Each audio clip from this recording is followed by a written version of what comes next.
Good afternoon,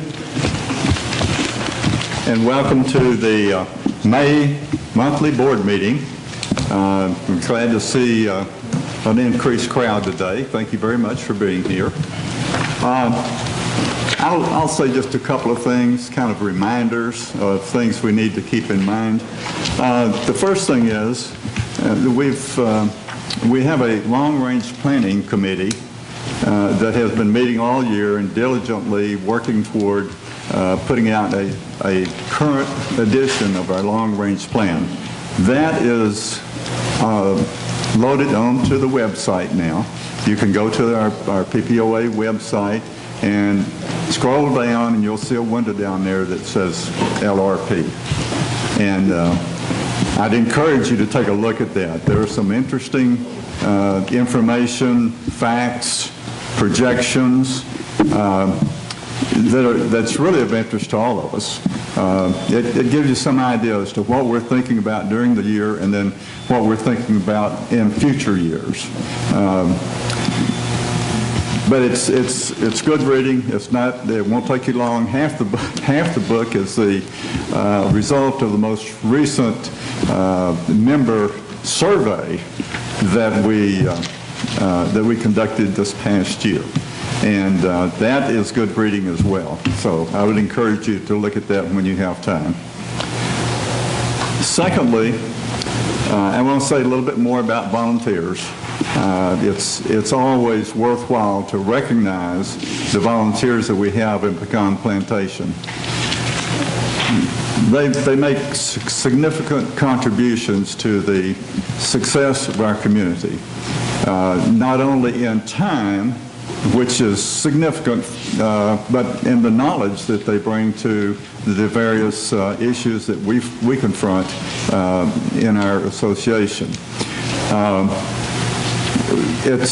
We never can give too much credit to this group, and it's a changing group.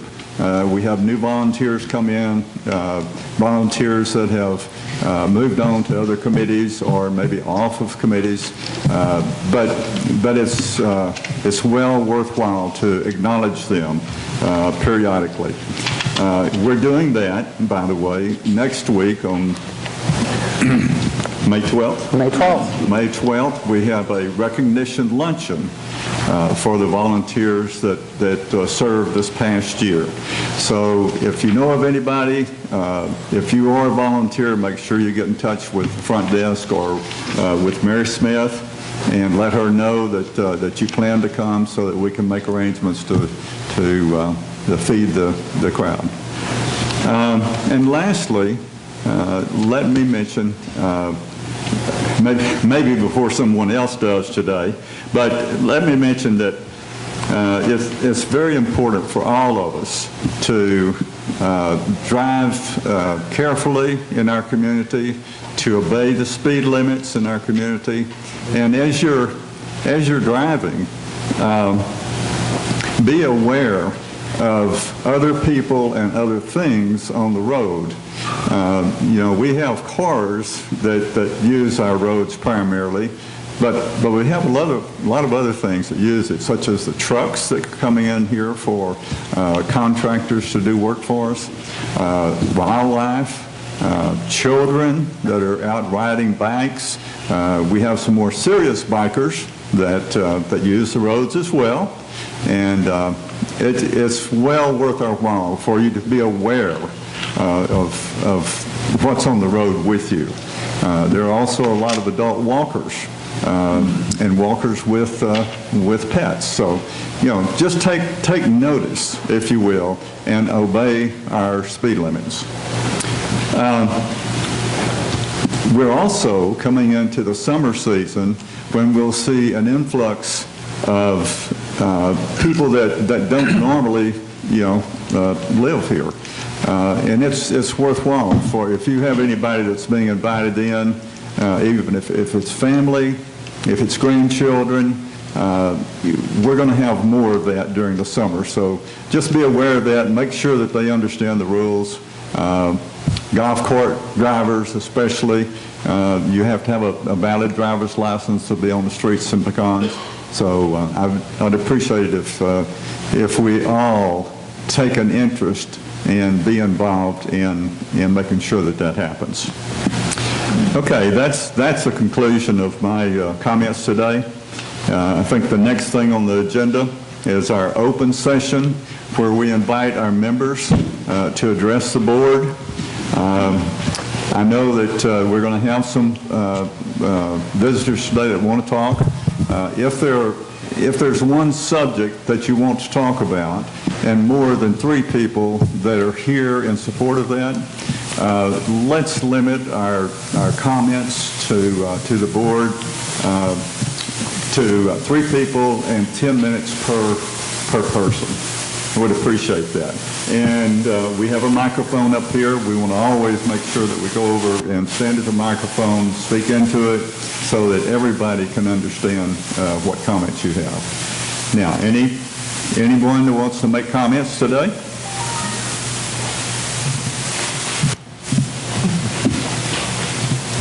Yes, sir. Could you stand up over here and state your name for us, please? Thank you. That's kind of awkward. I can take that up there. I don't know how many of the be you're going to have to share. There's agenda stuff, Bob.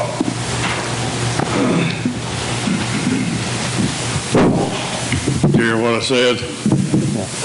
Well, this is my first board meeting. I've been here 9 years, and I'm impressed. I should have wore a coat. But, and there's some school teachers, I understand. Got one here, Bev, just a school teacher. Actually, What's the name school again? teacher. Yeah. And I'd like to say, if I could say something profound, the school teacher might correct me on this.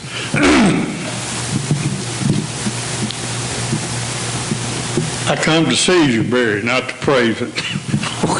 That's hard for me to say. But I've got a complaint that has affected me and my property, and I just wanted to be heard. Can you hear me? Oh, excuse me. I'm Joel Crow. I live at 9702 Argyle Court, and I've got some pass outs here that I want to share with the board. If you guys could just share along with me. I made a little outline of why, what, when, where, who, and how.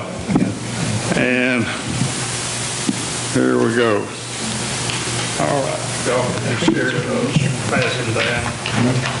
Thank you, It's a little outline of my complaint. And after talking to Mike Bartholomew, he kind of took me to school and said you might take a chance and read the bylaws and the rules and regulations. And I now know that they're two separate instruments. I read them about 3 or 4 times, and that's good. I did read them back 9 years ago when we first settled here. But at any rate, in this meeting, I would like to pass out, and I don't know who would be the keeper of these, but I've got 2 sets of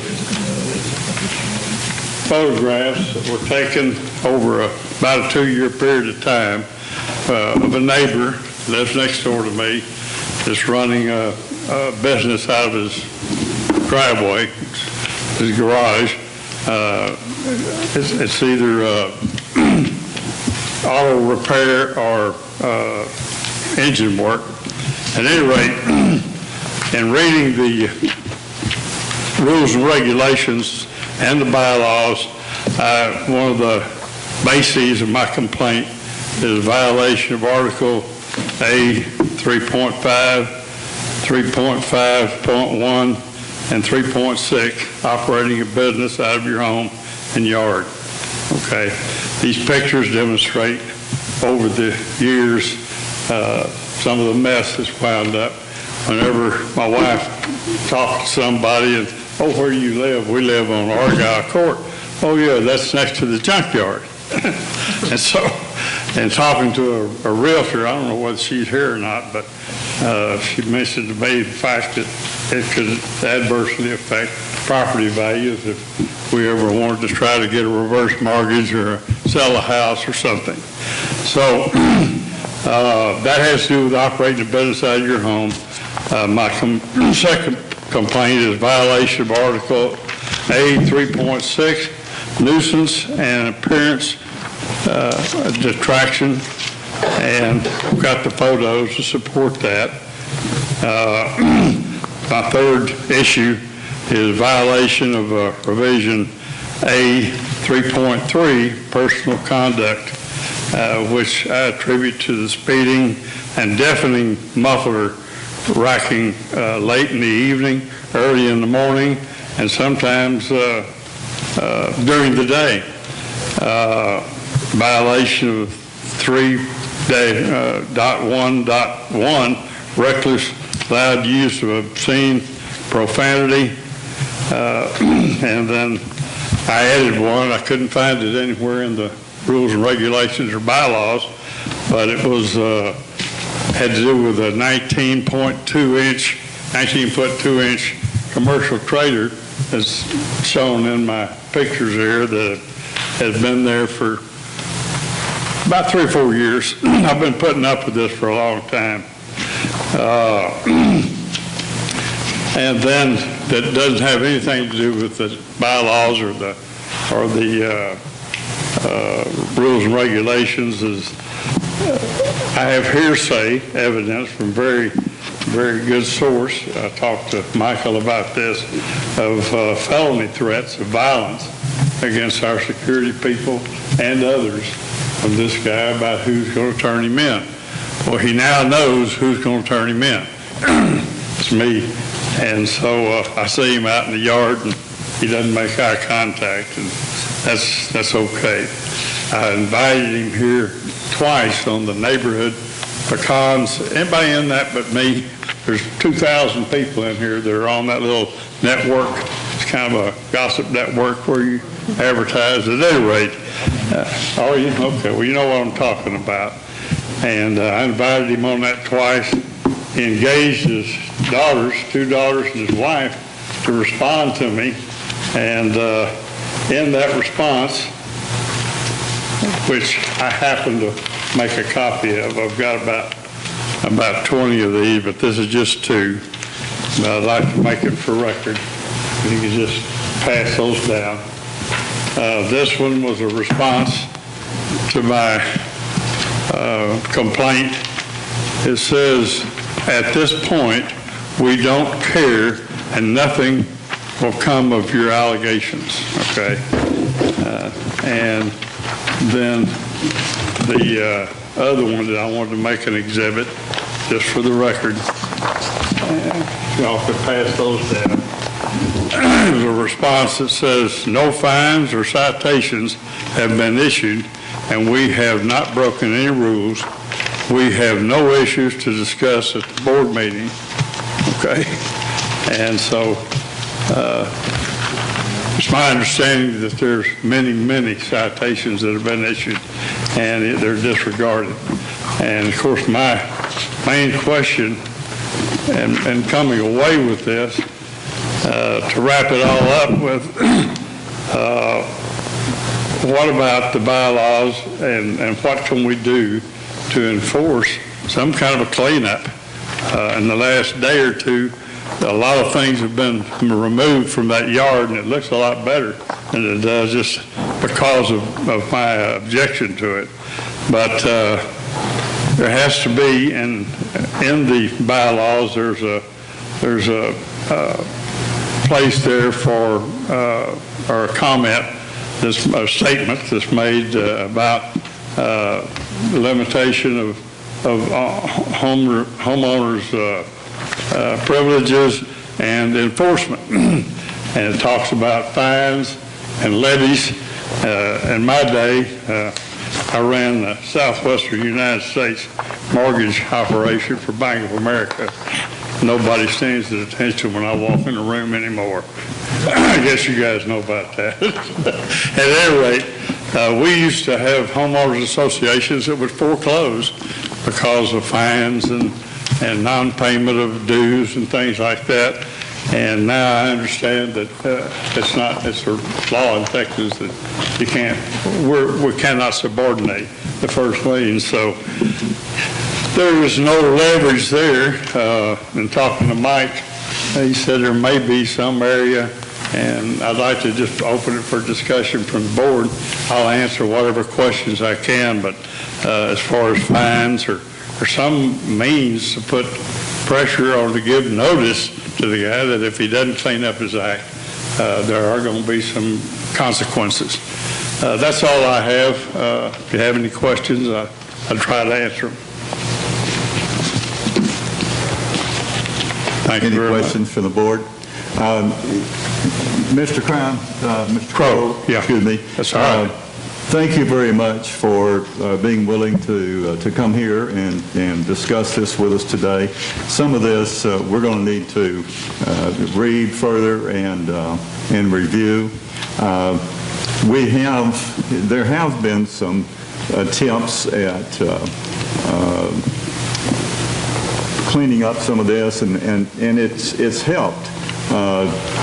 Some of it has occurred, and then maybe it's come back again. So we'll need some time to go and visit with your neighbor and see what his position is, and then we'll have to get back with you on that.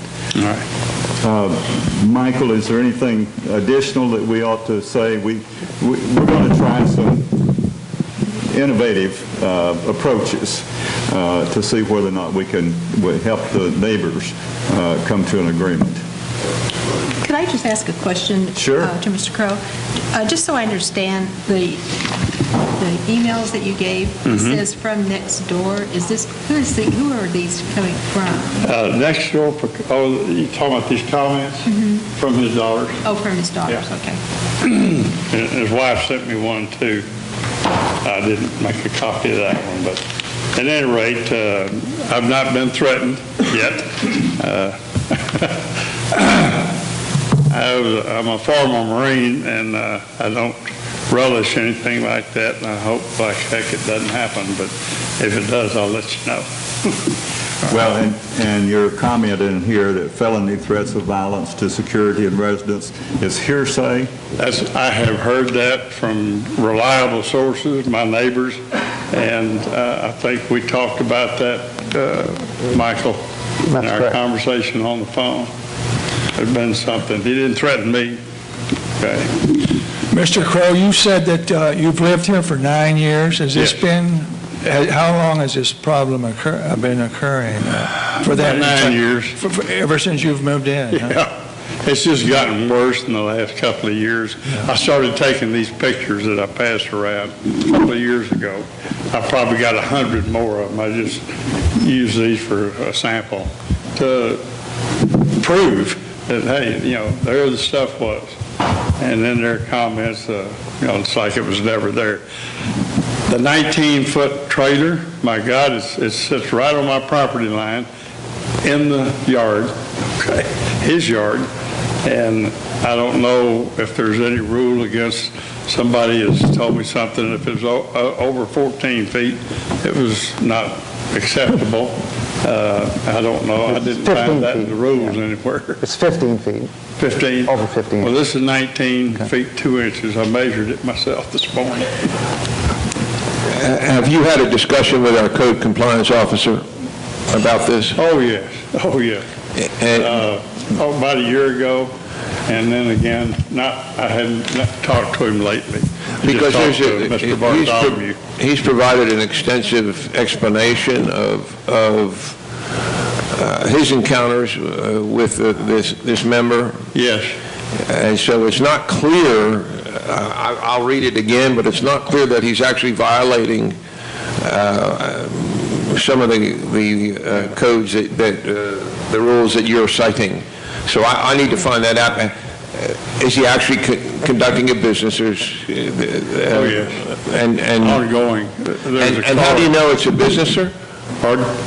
Well, because there's a car in that garage that's been in there that's evidently been painted or body work for a couple of years. And because that car's in the garage, that he does all his work out in the driveway, parked his cars and trucks and trailers in the yard. And just unacceptable to me. I understand that, but you're citing a rule, and from something you gave us, it suggested that his response, or actually his daughter's response, was that it's not a business, he just works on cars for friends. So I want to make sure that you have evidence that he's actually conducting a business. No, I have no balance sheets or accounting proof that he's running a business. I'm sure that if I subpoenaed him and got a lawyer, I could probably find that. Well, the issue is that it's okay to have a business. It's just when the business disrupts the neighborhood. And that's the my point issue. you're making. I do have a question, and it's really not just, I'm just curious. His daughter made a comment that you used to take your lawnmower over there and get it fixed all the time, and it didn't bother you then, but was that a true statement? Yes, when I first moved in there, we had a patio poured and so forth, and I had him pull me some flower beds and build those around that patio.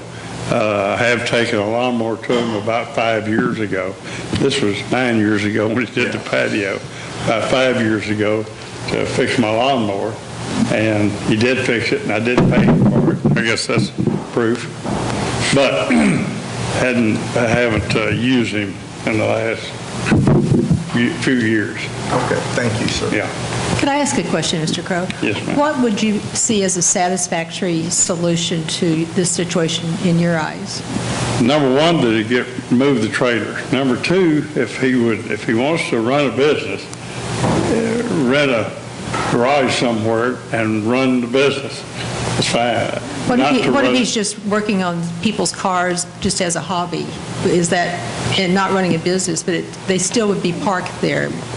Yes, well, the mess, and I look up in the evening and there's 6 or 7, and that's not an exaggeration, vehicles parked in the yard, not on my property, but it looks like a junkyard. Looks like a repair shop, and that's what it is. And I assume he's getting paid for it. I don't have any proof.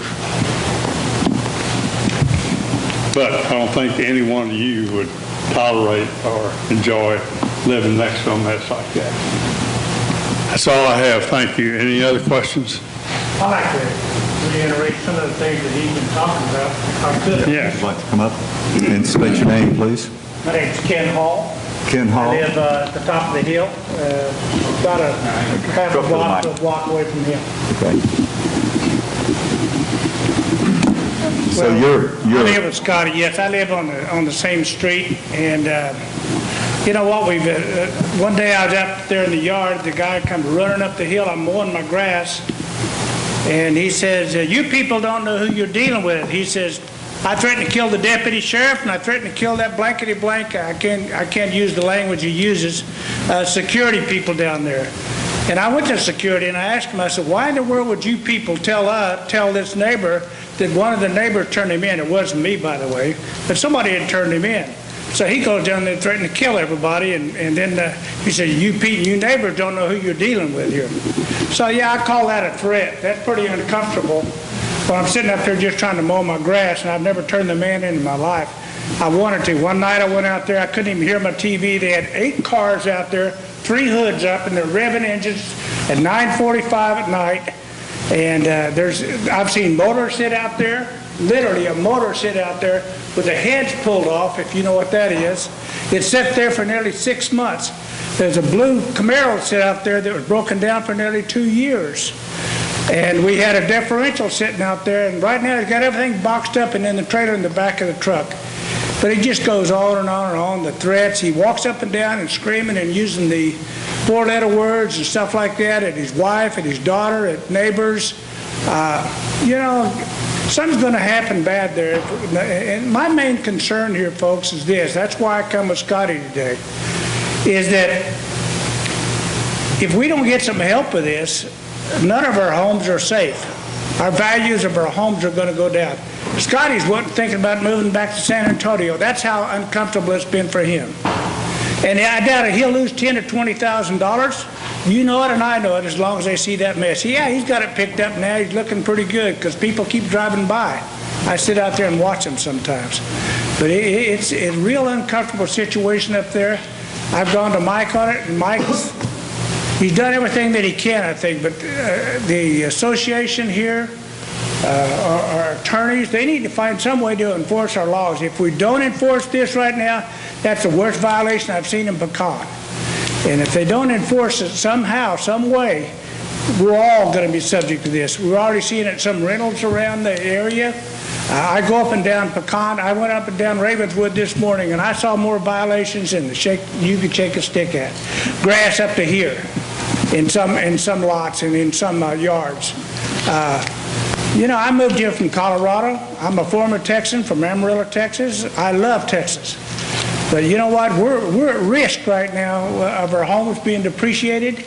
And I don't think I could sell my house right now if I tried to by looking at that garbage down there most of the time. Yeah, he's got it looking good now, but it very seldom ever looks like that. I've seen differentials sit out there in the yard for literally a month.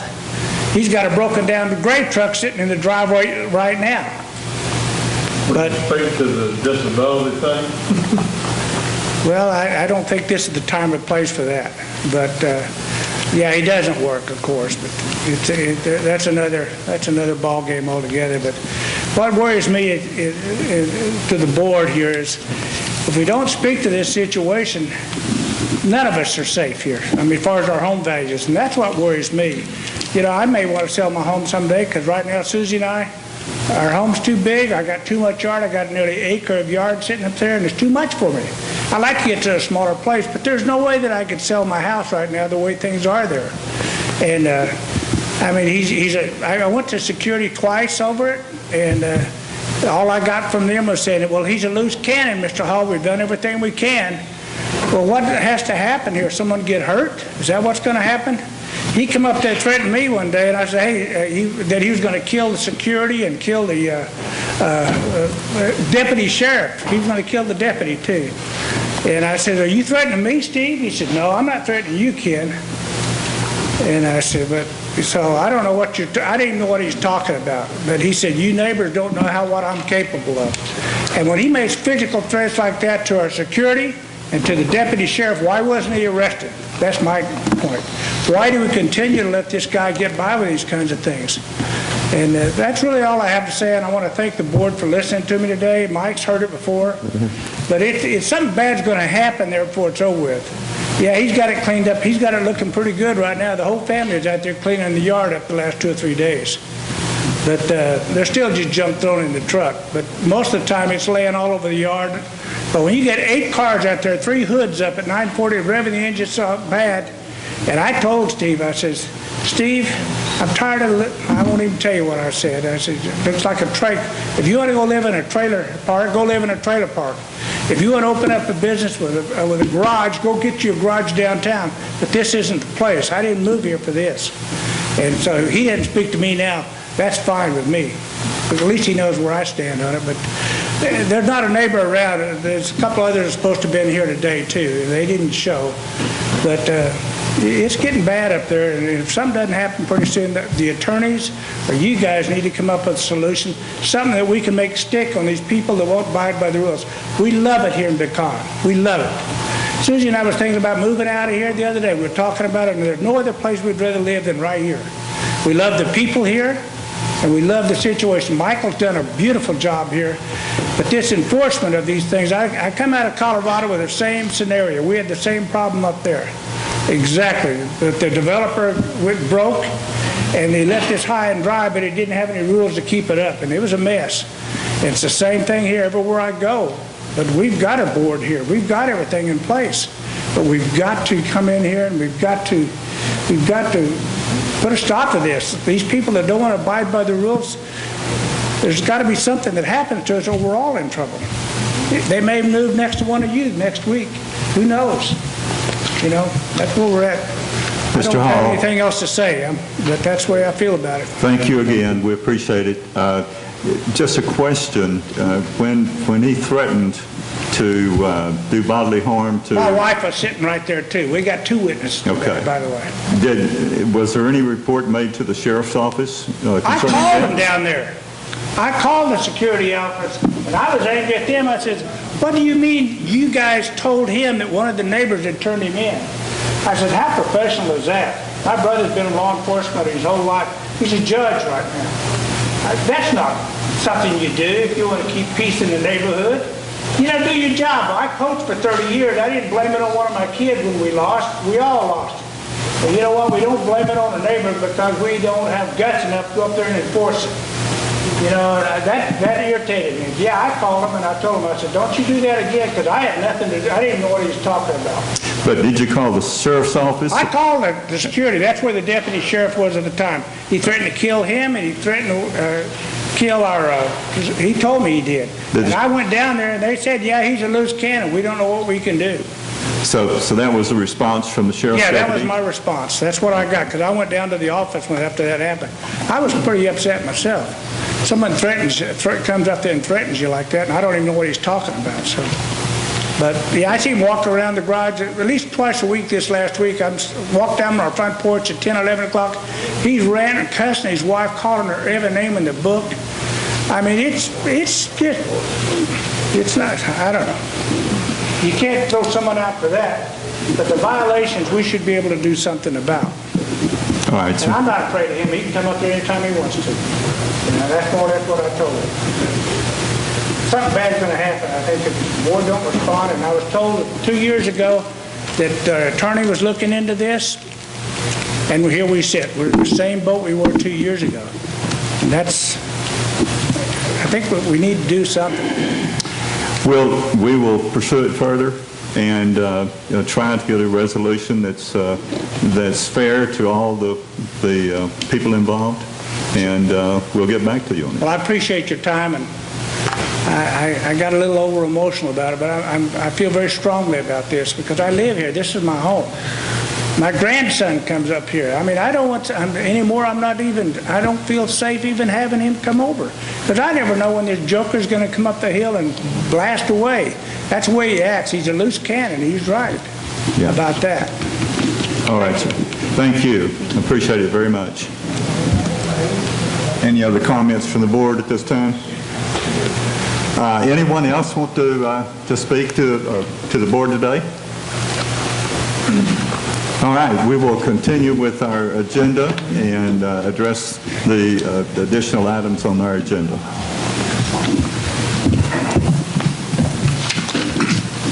The first item is the approval of minutes for April 7th, 2016.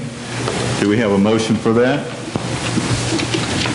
Mr. President, I'll make a motion that we approve the minutes as written for April 7th, 2016. Thank you, Mr. Jakely. And is there a second? I'll second. Thank you. Is there any discussion regarding the minutes? We'll have the vote. For those in favor of approving the minutes of April 7th, please raise your right hand. Opposed by the same? Motion carries.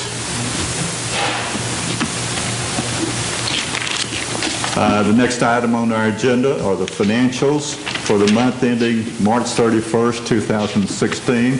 I'd like to call on Dan Christ, our treasurer, for that report. Yeah, thank you, Mr. President. I would yield the floor to Mr. Bartholomew, who will give the status of the financials through the month of March 31st. That represents the 5-month milestone in our fiscal year. Thank you, Mr. Treasurer. Mr. President, let's talk about the financials ending March 31st, 2016. We're first going to take a look at the revenues. On the left-hand side, you see what happened in March, and on the right-hand side, year-to-date. First of all, our operations assessment, we're up to 2,988 members. That's plus 7 net members year-to-date. Our goal for the year, our budget for the year was 30 members, so we're falling a little bit behind membership growth.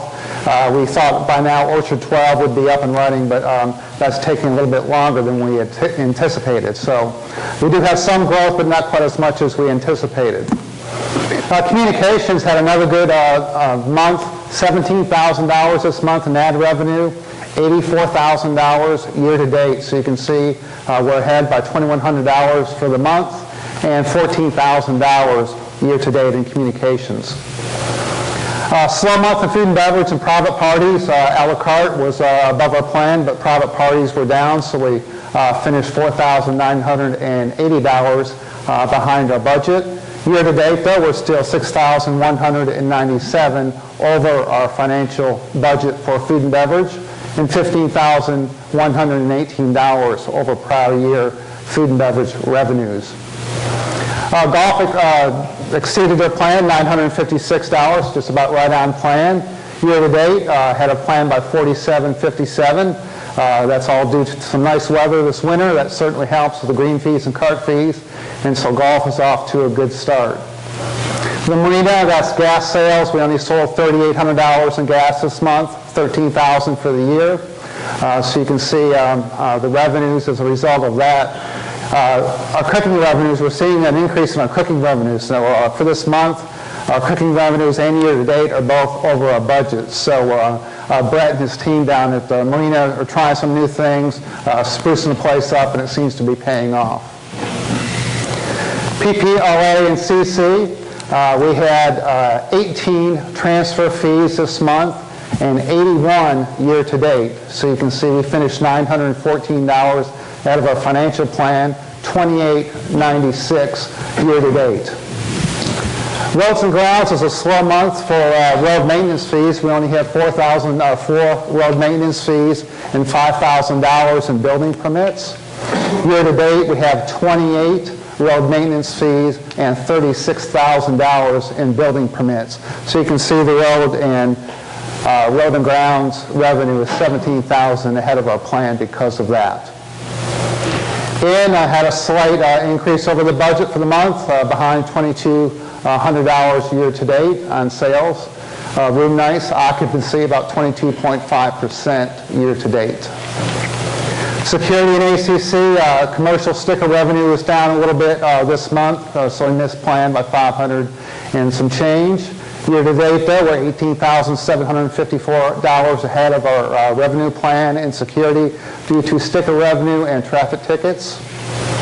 Stables, we do have a full stables. We did have an exchange of horses, which took a couple weeks, so we had a small miss there. And sports and rec campground revenue continues to be strong, both for the month. We finished $648 ahead of our plan, and year-to-date, sports and rec revenue is $3,200 ahead of the plan. So when you take it down to the bottom line, we did have a miss of $6,000 for the month in total revenues.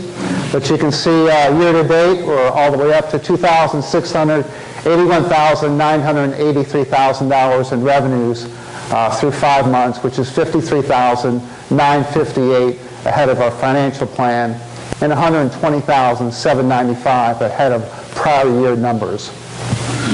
Cost of goods sold, food and beverage costs are a little bit higher than we'd like to see, so I had to miss the plan there, both for the month and year-to-date.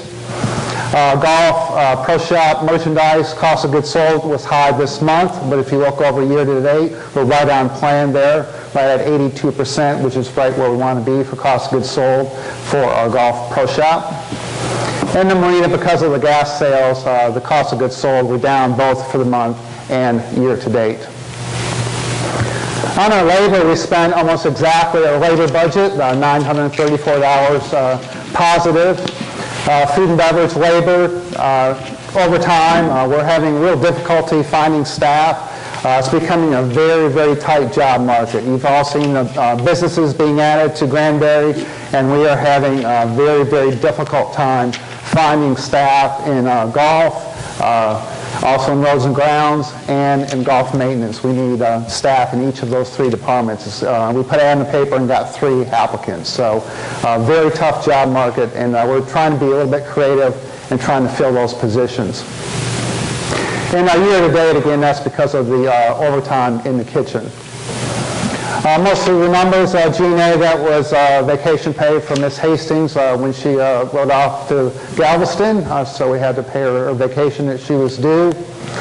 And had a slight miss to plan due to the reception area, both for the month and year to date. That's overtime due to reception, mainly Aaron Reed. Security and ACC, due to the increased patrols, we spent more than our budget for the month and $6,627 over our budget year to date due to our increased security patrols. We are seeing a decrease in tickets. Last month, tickets went down to 50, and the officers are telling us that as they see more and more people come by, that they are going down, slowing down, and so we think it's very effective, and we keep obviously trying to enforce the speed limits out here the best we can, and it is becoming quite effective. So as I said earlier, labor, we finished up right at plan, positive 934, and year to date, we're right at plan for our labor, positive $1,667. Other expenses, most of our departments spent less than their budget, so anything that you see that doesn't have a negative around it is positives.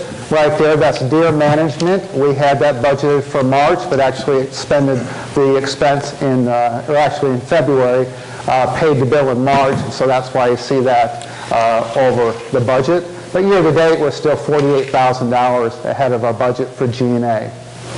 Roads and grounds had a budget for the month and year to date, as is the inn. Security and ACC, we are seeing some increase wear and tear, obviously, on our security vehicles, so we've had to have some repairs to those.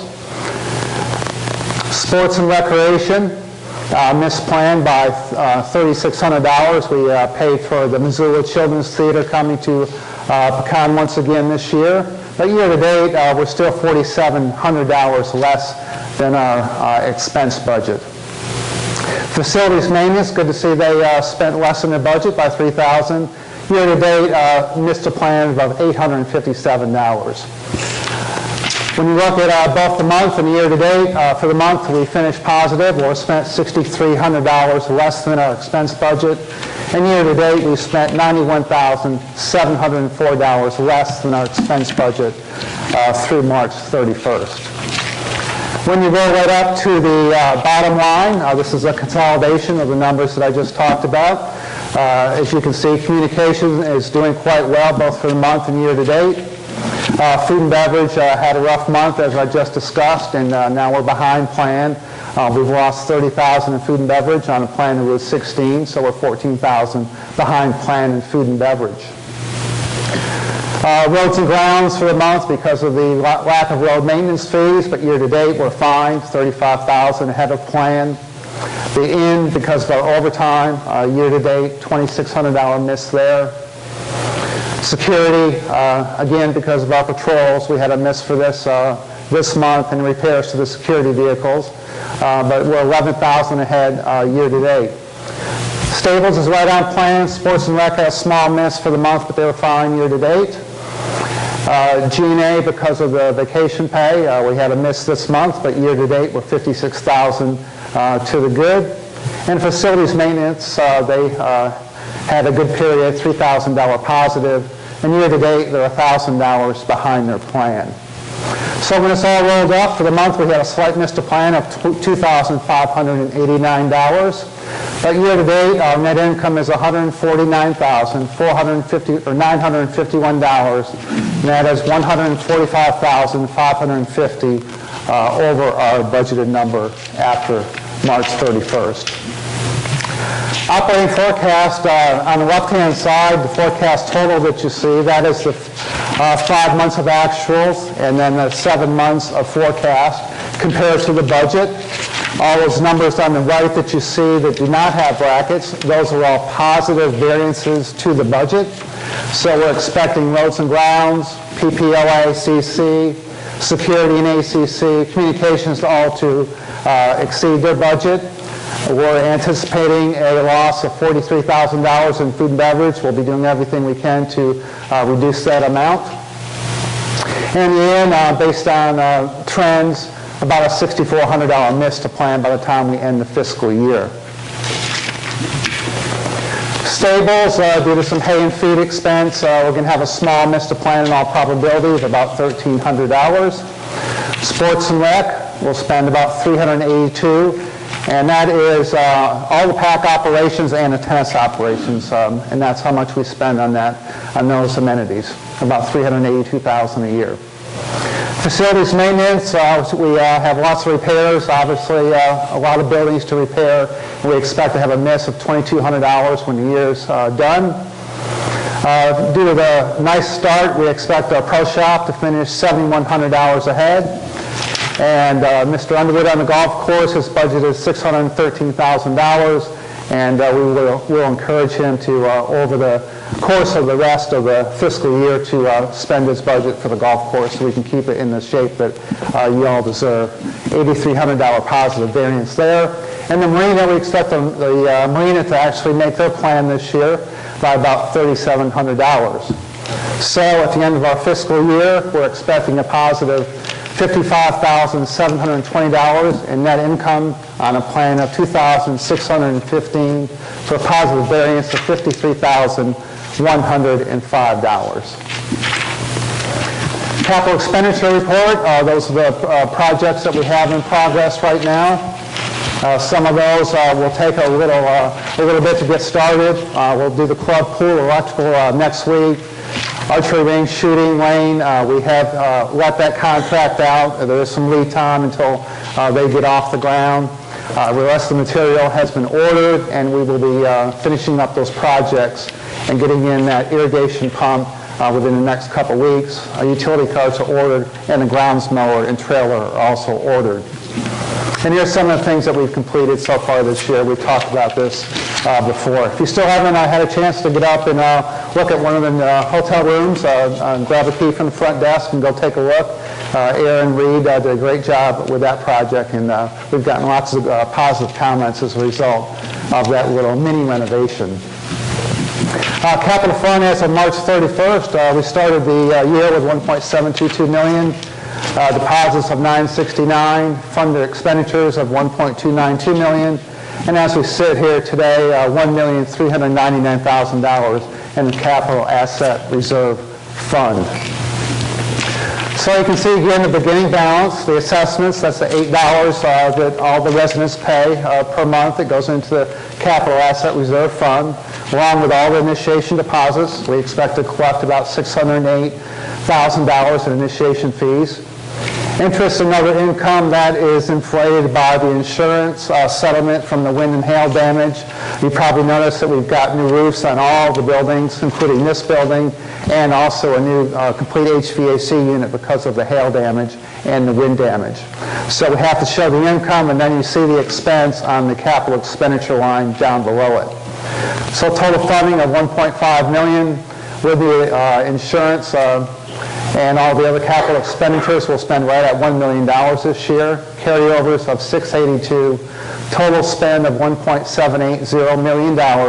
Still leaving a very healthy $1.452 million at the end of the fiscal year in our capital asset reserve fund. Road and Drainage Fund, beginning balance of $707, fund deposits of $283. So far this year, we spent $339,000, ending cash balance of $652. And by the time we end the year, total deposits of $682, that's $19 per month that each resident is assessed, minus your fund expenditures of $926, leaving the ending cash balance in the Road and Drainage Fund of $464,105 by the time we end the fiscal year October 31st. Mr. Treasurer, Mr. President, that concludes my financial report for March 31st. Thank you, Mr. Bartholomew. I yield the floor back to Mr. President. Thank you, Dan, and thank you, Michael. Very good report. I'll have to say that we have some very good analysis, data collection with Michael and his accounting staff led by Janice. And they do a very good job of anticipating questions that the board might have whenever we see the financial results. So, and I think you've seen that in this presentation by Michael. They've done a good job of delving into the financials and looking for things that are a little bit different than what we anticipated, but we've identified them and have plans to adjust for those. So thank you both very much. You're welcome. Appreciate it.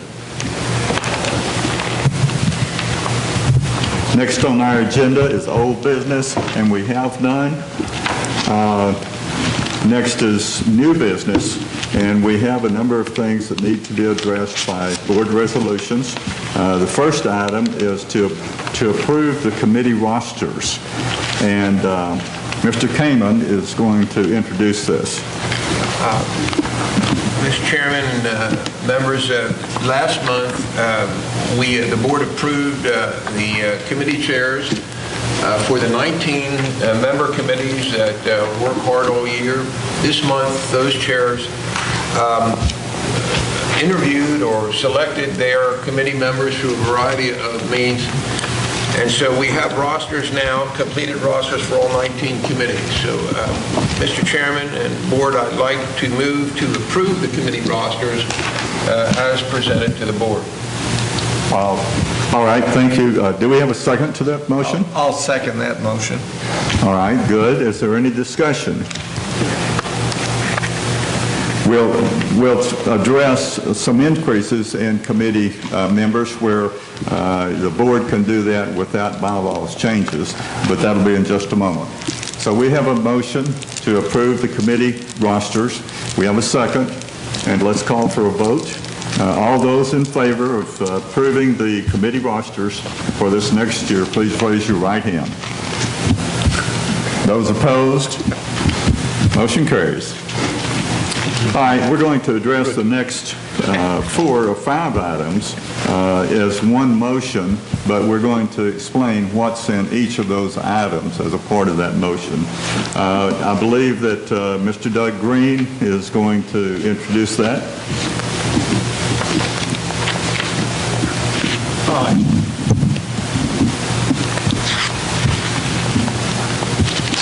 Yeah, Mr. President, you're talking about the increase in the committee members? Yes, Yeah. B through E under Right. new business. Yeah, we have 4 separate requests, CR 16-04-001, same thing, -002 and -003 and -004. The first one is to increase the membership committee to 8 members. 18 members, yeah, thank you. The second request is to increase the golf committee to 9 members. The third request is to increase the infrastructure committee to 12 members. And the last one is to increase the safety and security committee to 9 members. All right, and did you make a motion to that effect? Yes, sir, I'd like to make a motion that we approve the changes to the committee. All right, sir, thank you very much. Is there a second? I'll second that. Thank you, Mr. Kite. We have a motion. Is there any discussion on this? I did make the comment that there are certain committees that we have that are authorized by our bylaws. And in order to change committee memberships or total committee memberships on those, we would have to submit a proposal to change the bylaws to the membership. So we can't change those at this time, but there's always a possibility we'll do it in the future. Mr. President, I'd like to comment also. The benefit for us to do this is that, one, we allow more participation by the community, and of course, as you know, everything that happens here happens bottom up. Committees recommend, then if it involves money, goes to the Finance Committee and eventually to us as a board to approve. And so by having the committees a little bit larger, we get more volunteers. And the second thing it does for us is that once some people avoid committees because they think, my gosh, I'm going to do all this traveling, I can't go here or there. The other side is we do like to have enough members in a committee meeting to vote. So this kind of balances that out for us. So when people are traveling, we still have a sufficient number of members to get a majority if the votes required on a committee. And we also allow more people to participate. So that's all I have to say. Thank you. Mr. President, I have a comment here. I'd like to just make a small observation that although all of us here seem to be sort of in tune with what we're voting on and it seems to be going quick, but what you probably don't know is that all of us on the board here receive the packages and all the proposals, and we meet 2 or 3 times before we ever come here. That's where the give and take takes place. So when we show up here for the board meeting, it may look like we're all in agreement, and we are by the time we get here, but you can be assured that there's a lot of discussion, both pro and con, that goes on before we come to this meeting. I just wanted to make that clear. Good. Thank you, Mr. Cosette. That's a very good point. Okay, did we take a vote? No, we did not. Okay. We have a motion to approve the changes to committee memberships under items B, C, D, and E, and we have a second. I'll call for a vote, please. All those in favor of approving this, raise your right hand. And opposed by the same sign. Motion carries. The next item is committee management recommendations requiring board action, and we have none this period. And then we'll go to the next item. Mr. Bartholomew will give us his management report for the period. Thank you, Mr. President. Tomorrow evening, the Entertainment Committee presents another Pecans Got Talent. So if you haven't been to one of those shows, I heard this round is going to be the best ever. We actually have one of our Roads and Grounds employees that's going to be singing. So join us for that. Doors open at 7 o'clock. It's open seating for only $7. The show starts at 7:30. Join us for a pre-talent show dinner, Tex-Mex buffet, opening up at 5 o'clock, and please call for reservations. Also, don't forget Mom on Sunday. We have Mother's Day buffet, Sunday, May 8th. Seating's on a half hour, starting at 11 o'clock until 2 p.m. And so please leave the cooking to us and come up and celebrate Mom for everything that she's done. Friends of Peach Plantation are having a picnic in the park on May 14th. Come and meet your pet neighbors. They'll have hot dogs and beverages outside of the park, of course, from 11 o'clock to 1 o'clock. So if you haven't been up to the dog park, it's really coming in. The grass is really taking hold, and it's improving each day, and we're going to continue to improve it as we can. The Grounds Committee is sponsoring another Pickup Pecan, which I think is a really good initiative. That started last year. This year, Sunday, May 15th from 2 to 4 p.m. If you'd like to help, show up at the pack at 1:30. We'll supply the trash bags and a little route of where you should go pick up the trash, return to the pack for cookies and beverages, and drawings for complimentary dinners up here at the club. Another great event is our 4th annual Antique Unique Car Show. You can see on the cover we have Mr. Jim Miller's nice rye right on the cover that he painfully and beautifully restored himself. And you can see many, many vintage cars along with food and beverage offerings. We'll have a pulled pork lunch. It's always a great event. We'll have a jukebox there, old-fashioned jukebox playing 50s and 60s music. So that's on Saturday, May 21st, 10 a.m. to 2 p.m. Our Volunteer Fire Department EMS each year has an auxiliary golf tournament. This year is on May 22nd. It's one of their annual fundraisers, so if you're so inclined, please sign up for that. And believe it or not, we'll soon be celebrating Memorial Day. Our street dance this year is on Sunday, May 29th, 5:30. Live music by the Tea House Brothers. Very good band, and we've had lots of good comments on them in the past. If you'd like to avoid the lines, you can purchase your tickets the week before the event. So go to the front desk, get your tickets. That's the only way that you can purchase food and beverages is with tickets. So do so at the front desk and you'll save yourself a little bit of time.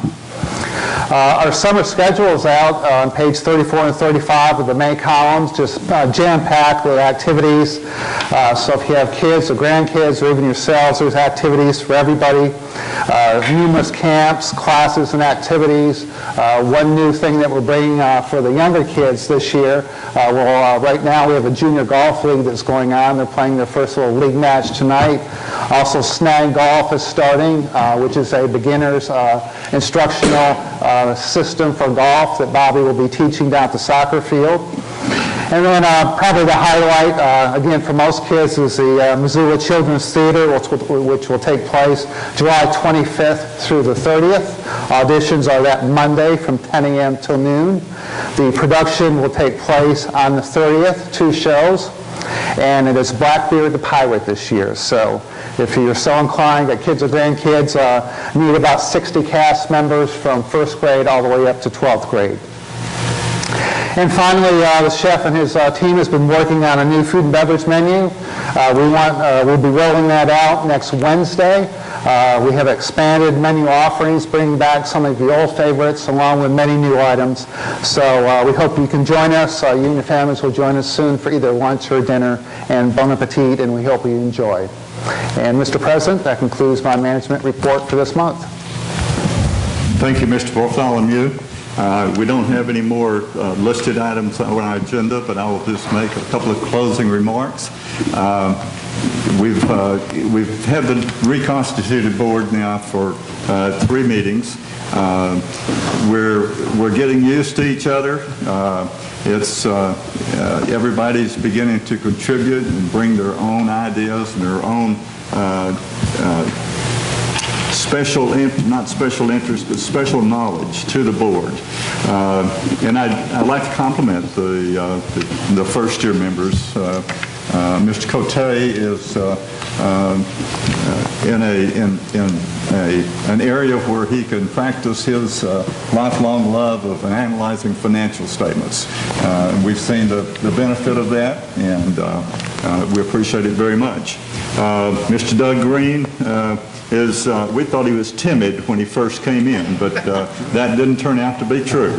So, and everybody knows Miss Franson. She's not going to be timid at all. No, so we've seen some real contributions from these, as well as the 2nd and 3rd year board members. But they're very much appreciated, and we look forward to serving the membership for the rest of the year. The meeting is adjourned.